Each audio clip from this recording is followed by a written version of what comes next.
You're listening to the What's Up Wednesday podcast from AAHAA Supportive Housing.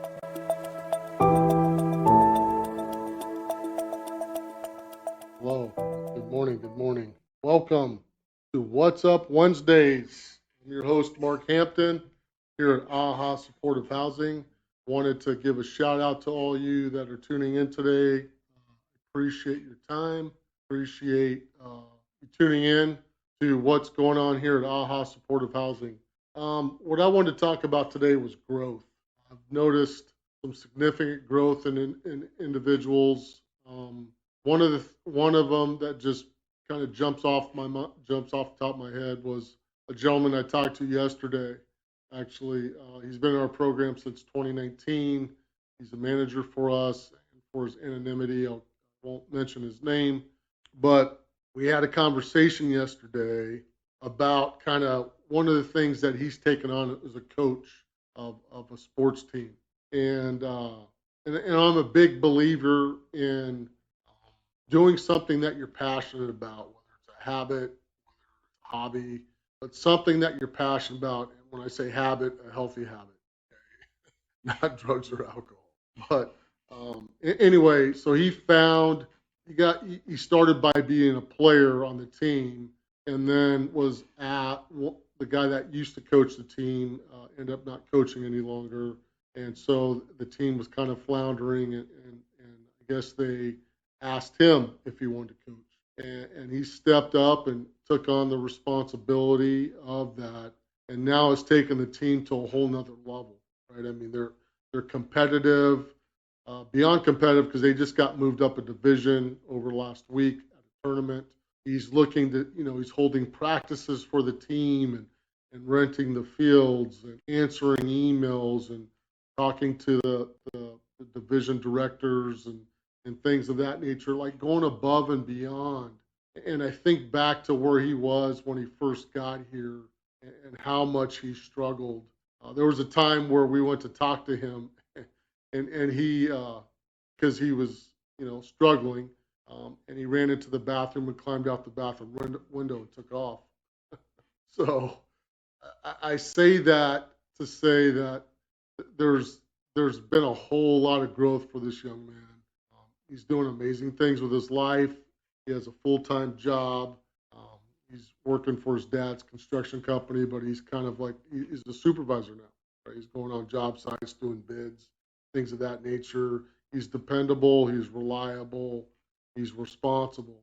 And now he's taken on this role as a head coach for this sports team, and it's a co-ed team, and he's got these guys playing at a high level. They're all enjoying playing on the team. They're showing up to practices. They're going to tournaments all around the state of Washington, and even I think to Oregon, he had mentioned maybe, but they're doing really, really well. So, and then just, when you sit down and talk to somebody and you listen to their passion, right? Well, what their passion is about what they're talking about, you can hear that pour out of them. And a lot of times, if it's face to face, you can see it in their body language, in their mannerisms, their facial expressions, and all that was coming out. It was just pouring out of him. He's very excited. He's telling me these stories about, the success of his team, and then also some of the challenges that he's facing as a coach. But during the conversation, you can see the energy that he has behind that, and you can feel it. And he's even admitting to it's just, filling him up, literally. I mean, it's exciting for him to be able to participate as a coach. He's a player coach as well, so he plays on the team. He has found something for himself to do beyond just his job, right? And just recovery. It's another piece of his recovery, because it's a recovery-related sport, and it's a recovery-based team. But he's very excited about his role, and it's helping him develop some things as an individual. I think coaching in general is a great way to mentor people. It's a great way to lead people.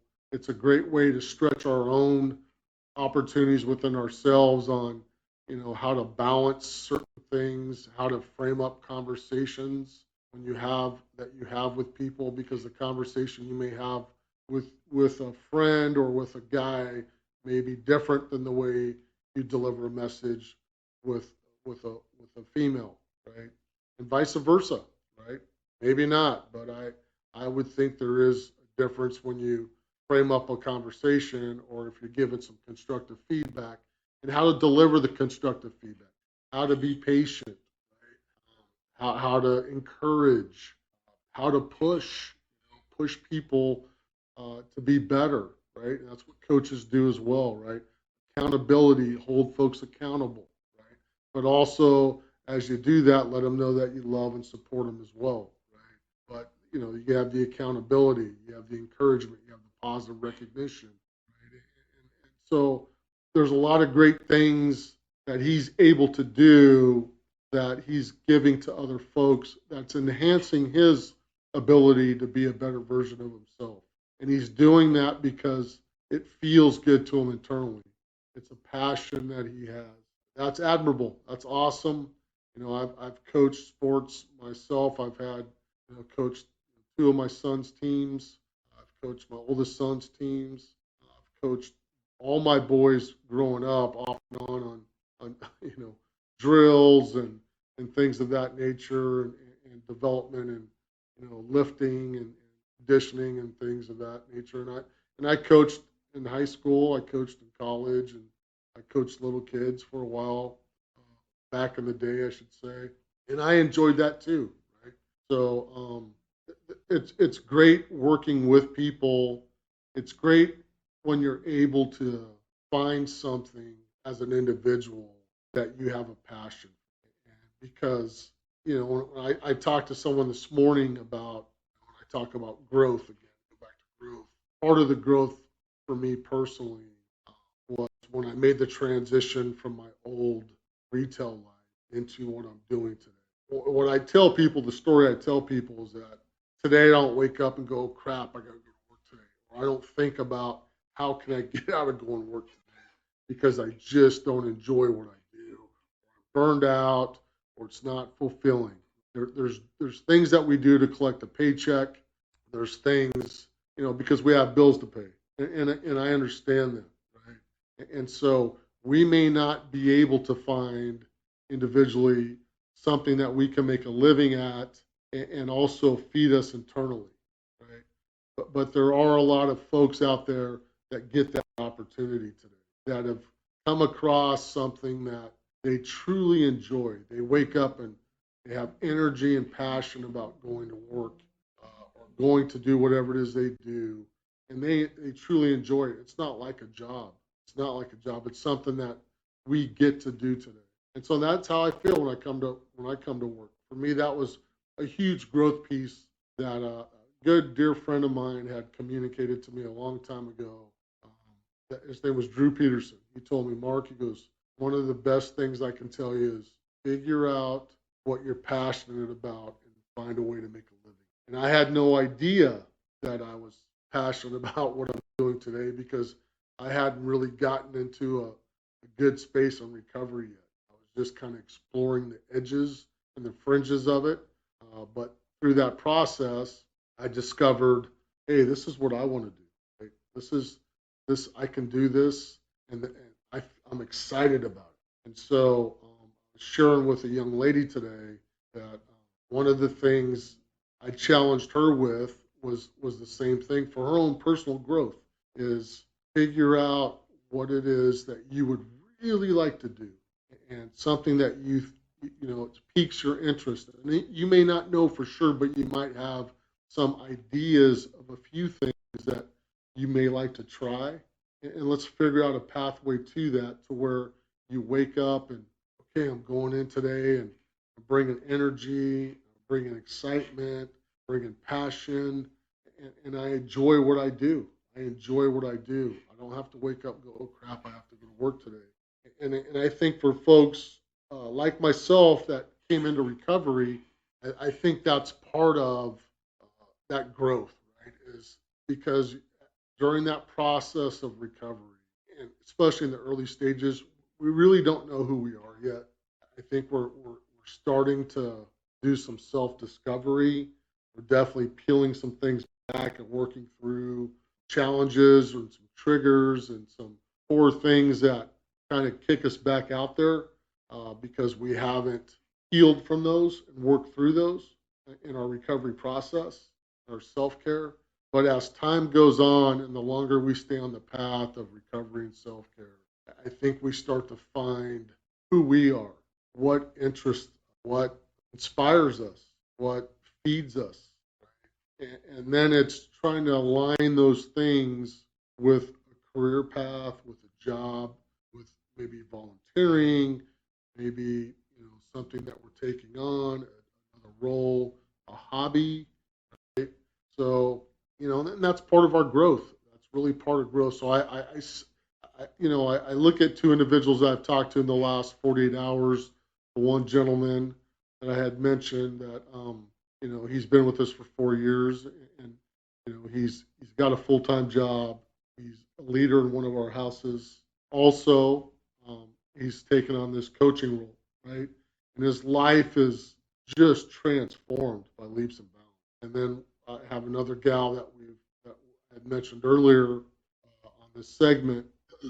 Again, her anonymity will remain private, but she's in the kind of position of trying to figure out what does she want to do with her life, right? Which, as far as her career goes, as far as whether it's education, continuing education, vocational school, or a different field altogether than what she's doing now, because it's not fulfilling her.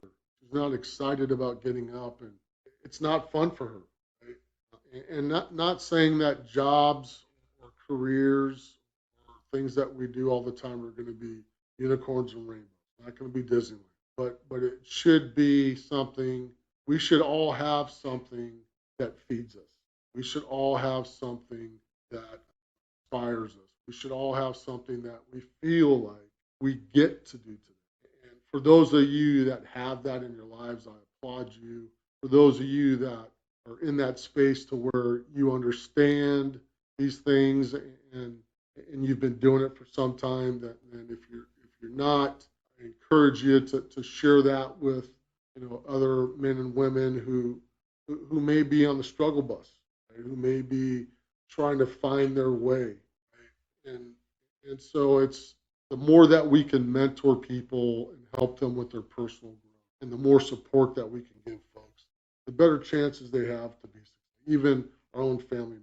Right? So I think the process around growth, as far as individuals go, as far as myself goes, it's a long process, and it doesn't happen overnight, especially when you think back to when you were young and hey, this is what I really want to do, and then you fast forward 20 years, 25 years, and you're doing something totally different than that. Right? And not everybody, but a lot of us have had that happen because we chose a different path.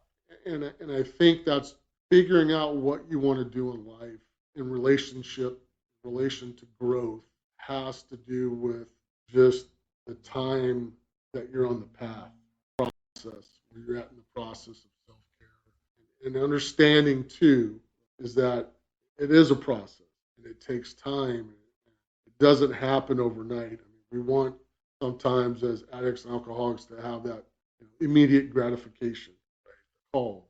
And what I try to tell people today is change and growth. It's a marathon, not a sprint. There's some things that we need to change right away just to be be a better version of ourselves. And there's other things that we need to change that we may not even know we need to change yet, right? That become apparent to us down the road, a few years sometimes.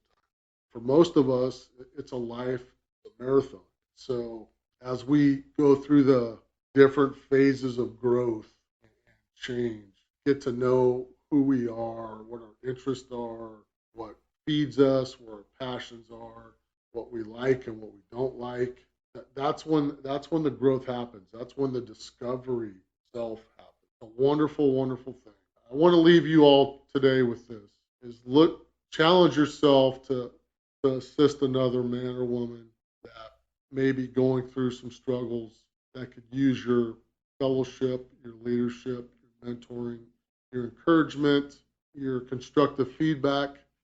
Sometimes our growth comes through that constructive feedback, comes through those tough conversations, comes from those uncomfortable. That's one of also the things I've learned early in my path is that I heard this saying once, get comfortable being uncomfortable. Because personally, my best growth has come through those uncomfortable moments. A lot of those uncomfortable moments happen to be healthy things that I should be doing for myself that I wasn't used to. So it was very uncomfortable. It was easier for me to fall back on my old nature where I was comfortable and cozy. It's stepping outside of that which promotes growth. Have a great day. Thanks for tuning in again to What's Up Wednesdays. We look forward to talking to you next week. Next week, we'll have a guest on the show, and we'll go through their story and their changes and things that they're doing today with their life and how they got there. But again, thank you for tuning in. Have a wonderful, blessed Wednesday, and talk to you soon. Bye.